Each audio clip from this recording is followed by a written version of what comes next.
You believe a culture can be designed so you can actually deliver on your organization's vision, irrespective of how big or small your organization is? Join me with my next guest, Malcolm Deery. Let's go.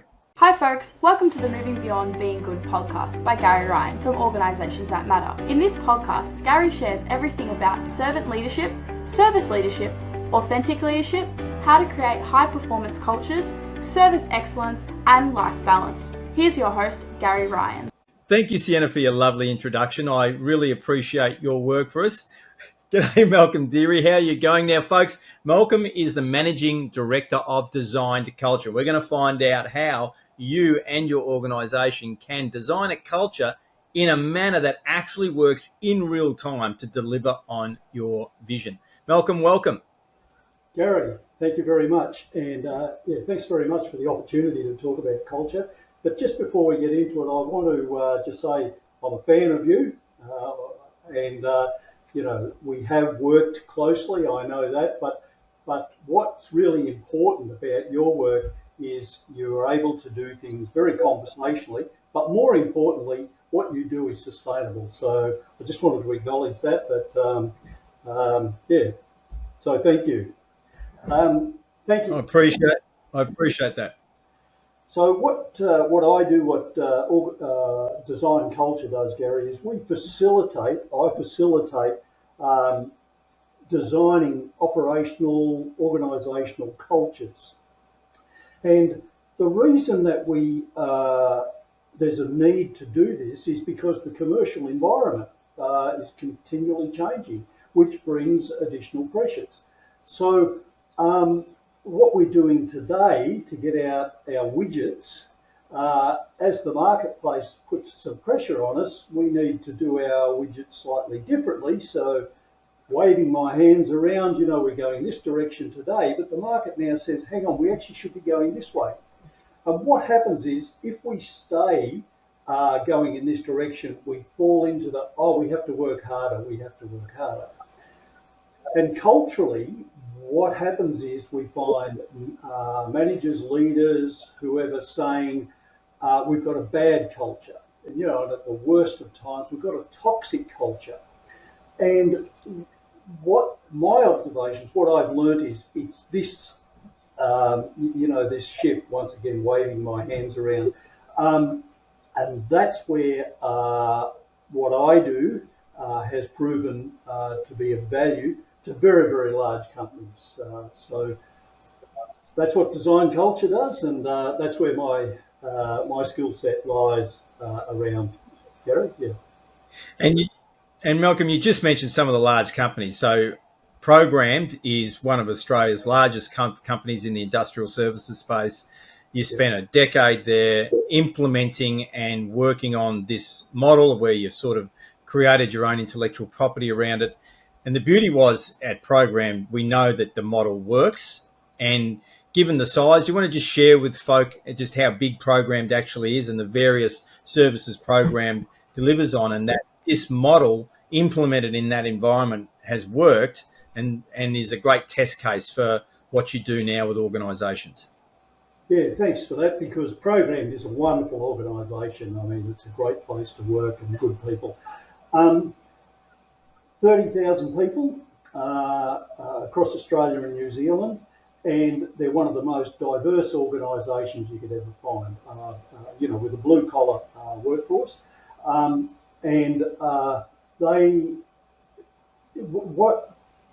When I first started, they had 12 separate business streams. And so, basically there were 12 ways of managing customers, 12 ways of managing money, all of those sorts of things. And what my job initially was to bring that business together. And culturally, there was the goal of being the leading provider of staffing, maintenance and facilities management services without injury. So that was the stated vision that made its way into the annual report, and it was just who Programmed was. Now, so there's the vision to bring these 12 groups, 12 business streams together.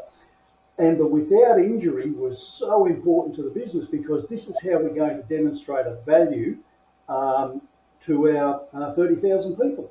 We wanted to demonstrate that they're important, and this is the way we're going to do it.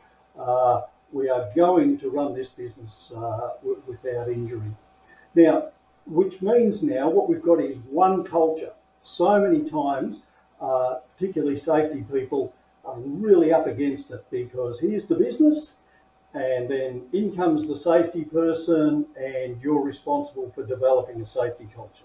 Well, it doesn't quite work. We've now got two cultures competing against each other. But Program, in their wisdom, saw the value of bringing all of that together. Here's our commercial needs. This is our reason for being.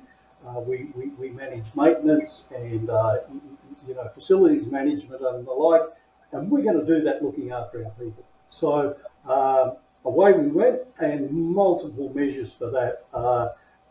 Certainly from a safety point of view, we saw a reduction of over 90% over a couple of years of injuries. We saw workers' comp costs come down to, that were a financial measure of that. So in other words, we just didn't make up the numbers. There was the dollars came down. And then, efficiencies, came about because of that. And importantly, one of the reasons that efficiencies came about and how we engaged our operational people was that we talked about, we wouldn't allow the word accident to be used. They were unplanned events. An injury was simply an unplanned event, so get around to planning your work a bit better, fellas. And, it wasn't in that tone. It was more about if we plan our work efficiently, we won't injure people, but also we won't have other unplanned events. So huge story project. But that was designed. We actually designed that culture. So, back to the main point. We actually designed that to get to that state. Yeah.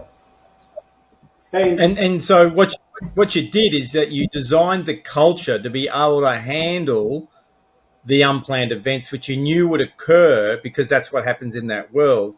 But because you were able to plan for that through the culture, people were much more prepared to be able to deal with it in an effective and efficient way, which is actually what you want to deliver on your vision and ultimately to create a great place to work and to deliver that shareholder value, which is equally important as well. Well, first of all, shareholder value is the only reason. Looking after people, of course, is a human sort of responsibility. But in the business world, no business survives without being commercially successful. So let's keep that perspective there. That business never treads water. You're either moving forward or you're going backwards. Very, very simple. So that very, very simple. Shareholder value is absolutely important. So yeah, absolutely. And you just highlighted there, Malcolm, that shareholder value is what it's actually about, because we've got to get those business outcomes, those commercial outcomes.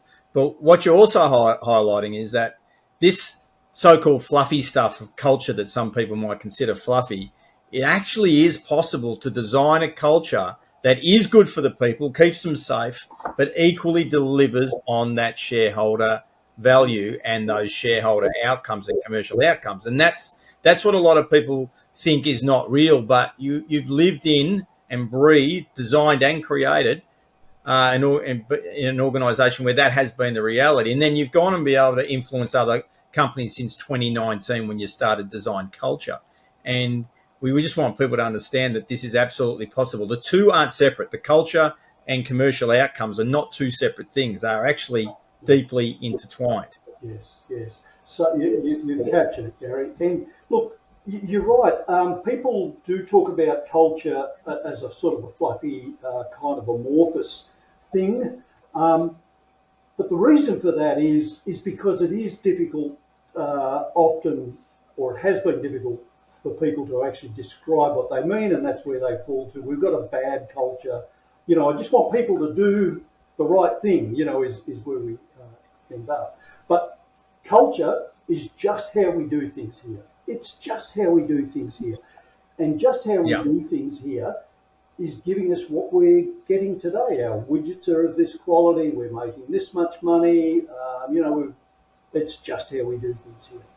Now, the reason why it is so important is it determines everything. It determines who we hire, who we promote, who we fire, our structures, what's acknowledged, what's measured. The degree of risk tolerance, all of those things come from our culture. So, once again, we've got all of these things humming along in a particular manner. It's giving us this output today. Hey, good, it's worked. It's what we've been happy with up to this point.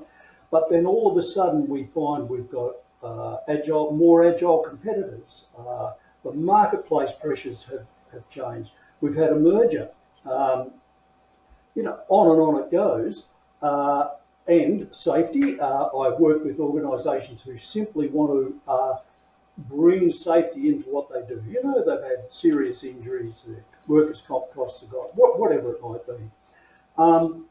But it's those conditions, external conditions, commercial, once again, it's changed the commercial environment, and gee whiz, we need to do something about this because, we're not making the money. Our commitment to our shareholders, if you go right to the end, is not where where it should be, where we want to be, where they expect us to be.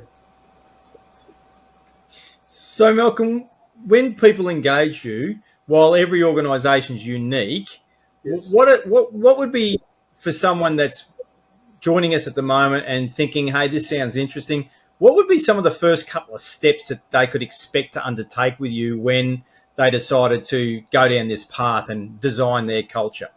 Sure. Really good question. Thanks. So first of all, there are only 6 things that contribute to a culture: our messaging, our symbols, our rituals and our routines, our controls, our structure, and our relationships. Relationships are with those groups and individuals who impact on us, on what we do, but we don't have any authority over. Unions, suppliers, customers, auditors, head office, they're the relationships. So we've got those 6 things, and when you slow down, we can see those 6 things in action today. So what do? I go to the vision, the organisation's vision, and to just bounce back to program, to be a leading provider of, okay, so you want to be, or if I could talk about probably a more recent company I worked with, they wanted to be the leading provider of risk control for their customers. Now, they were an insurer, so that language means. So what was really interesting there is I had a conversation with all the leadership team individually, and the word customer seemed, it captured my attention here. An insurer, who was their customer? Brokers or the end policy holders? Both super critical to the insurer and for their reason for being, but very, very different needs. Very, very different needs. And what I found was that half of the team thought customers were brokers and the other half thought they were in. So you can imagine the energy of this organisation was completely split. So, you go to the vision. That's where I would go. I come to your organisation. I go to the vision. What's that saying? What's that saying where we want to be? So then we go through and we identify. I have the leadership team close their eyes and say, you've all signed on that this is your vision. This is why you're here. Everyone's nodded. Close your eyes and look, listen, feel, whatever your dominant sensory tool is. Use that and wander around this organisation when it's operating in this state. And then open your eyes, and we're going to go through what symbols did you see? what were the structures in place that allowed this to occur? What were we talking about? What were we talking about internally with our customers? How are we doing that? Email, or once we go back to the insurer, once a fortnight we were face to face with our customers. That was how that messaging happened. So we note that, and we do it in a butcher paper exercise. Just bang, bang, bang, drop everything onto the butcher's paper, and we pull that all together. And this is my guarantee as to why you can move your culture, because you've just told us what will be present in the future. So, we turn that into a plan. But the thing is that in every organisation where I've done this work, the start has been made tomorrow, literally tomorrow, because we've gone through it, and here's, something, we're going to open our management meetings saying something. Well, let's do that tomorrow, and away we go. So, never had a failure. And that's a really important point, Malcolm, because as you said at the outset, I am familiar with your work, and it is about people. You don't have to wait for some document or report to come to start implementing things that are going to be better for your culture. The actual process you take people through, some very actionable items that are immediately actionable. And as you say, we can do this tomorrow. We can alter the way we start our meetings tomorrow, because that's a choice that we've got control of. We can do it. We can say these things. We can focus on a particular thing because we realize, even without the report, that is better for our culture that we want to create. So we get to start the journey immediately. And I think this is a really powerful message for our listeners and viewers, Malcolm, and is that this isn't some sort of process that is completely separate to the implementation. On many levels, the implementation, as you say, can literally start tomorrow. Obviously, there's bigger aspects that take time and that require sign-off, et cetera, but there are considerable implications of actionable items that come out of this, including even just how the leaders are engaging and just the types of conversations they are having with people when they're doing their one-on-ones. And it might be that they're not doing any one-on-ones and they recognise immediately that's a big gap. If we really want this culture, we need to start having one-on-one conversations with the people that matter, that aren't in this room where we're starting this culture work. We need to start doing it, because that will have a ripple effect and a benefit. And they can now see the connection between that closed eyes visualization activity you take them through and their behaviour and actions. Is that a reasonable capture of how this can work? That's very reasonable. If I could just tweak a couple of points. First of all, I only work with the leadership team. Now, that sounds very important. I only work with the most senior people. But the point is that they're the ones that place the expectation organisationally. Right? So they're the ones that say,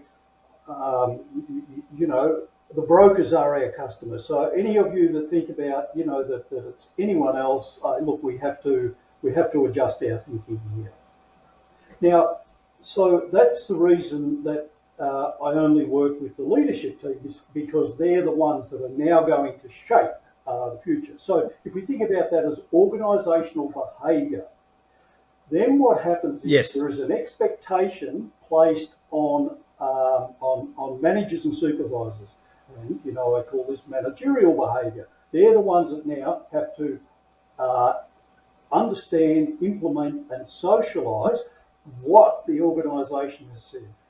And then individual behaviour. Now, this is everyone. It's not just a Scala thing down to, just the poor old guy on the shop floor.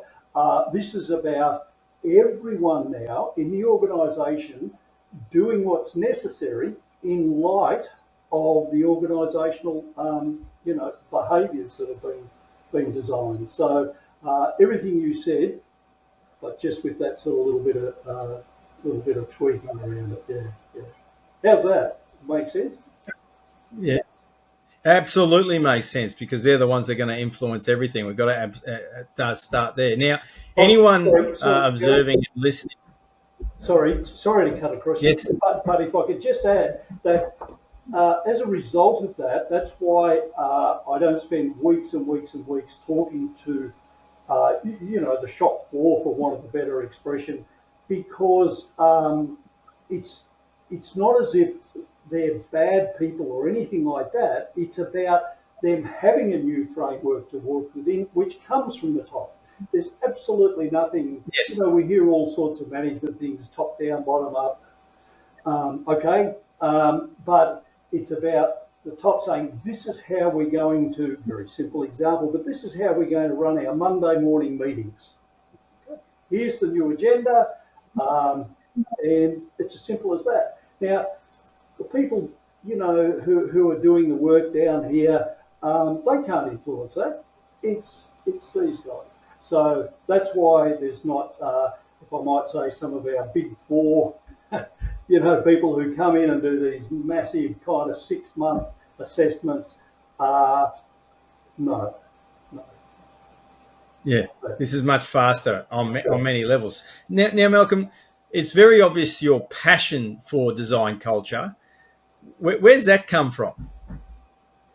Uh, where's it come from? I'd like to think, to start with, I'm a pretty optimistic person, but where it comes from is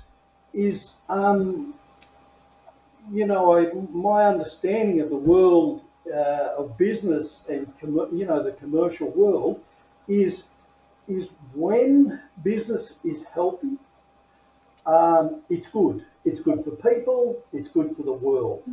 And that's because there's cash running through the system, so people have got more money and their quality of life grows. There's more people employed. And when people have a sense of the role they play in the value chain, their well-being improves, which is a really, really important point, because in the world of business, I very, very deliberately separate well-being and mental health, because well-being, go back to the commercial thing, you get that right, and there's a model for this also, it adds value to the business and looks after people. Oh, gee, Yes. there's a good trade-off. Um, Yes. so it's and what happens is, if we get that right, sorry, Gary, I just lost my train of thought there for a moment. If we get that right, making money, people employed, more people employed, quality of life, it becomes a virtuous cycle. What a world to live in. Absolutely. Pay more Yeah. tax, And build better hospitals, better schools, away we go. yeah, and it sounds altruistic, but it actually is. It's organisations with better cultures actually help contribute directly to a better world, which means the leaders who decide to get their culture designed to actually deliver on their stated vision are actually contributing to a better world. I mean, there's a lot of people that I'm connected with. We are of the view that it is through business and organisations that we can actually create a much better world through businesses doing good for people by actually being well performed, high performing organisations that deliver on their commercial outcomes, because they have to. But the way they do that can actually create such good outcomes for the employees, and then the employees and how they engage with the world around them, including it at home. Like, literally, a design culture and its benefits will actually have more people happier at home with their own families when they go home from work. Absolutely, because you feel validated at work, because you've contributed and you can Yes. see what you've done.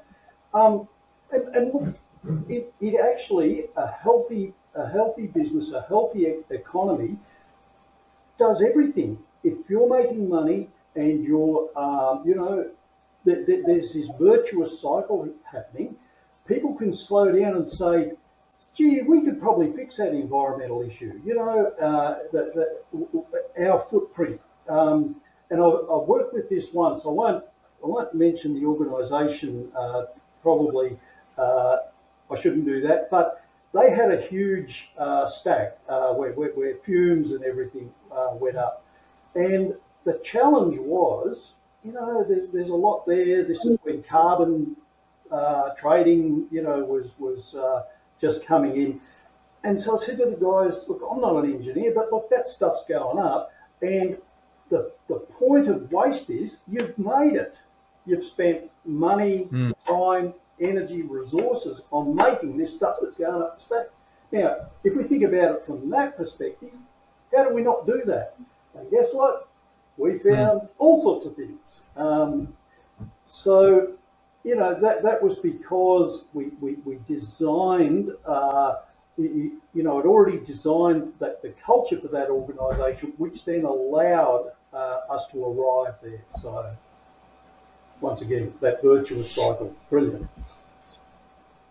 And that's what you want, absolutely, the virtuous cycle. Now, Malcolm, what are going to be some of the best ways? We'll put these all into the show notes that people can be able to reach out and connect with you. So what would be some of the best ways for people to contact you to actually get you to come in and help them design their culture for the better outcomes for their organisation and the people in it?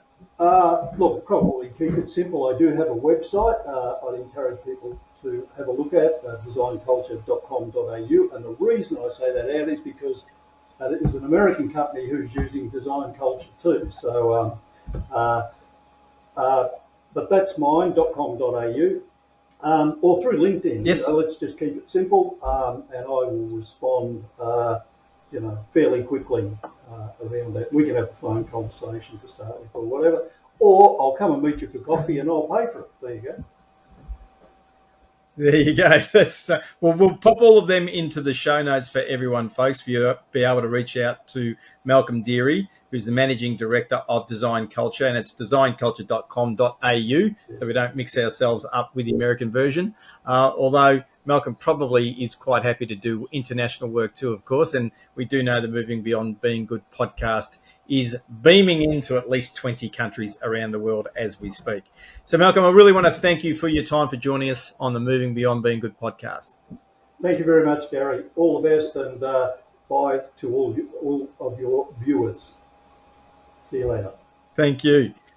Thank you, Malcolm. Now, folks, you might be aware that Yes for Success, How to Achieve Life, Harmony and Fulfillment does have a corporate program that I recommend for people so that we can get more people in the workplace who are clear about why they're doing what they're doing, which enables them to be more engaged with the workplace because they understand the role the workplace is playing for them.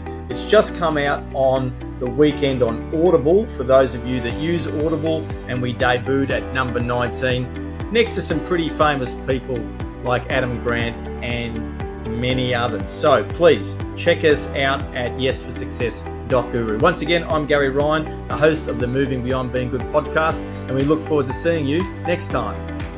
Bye.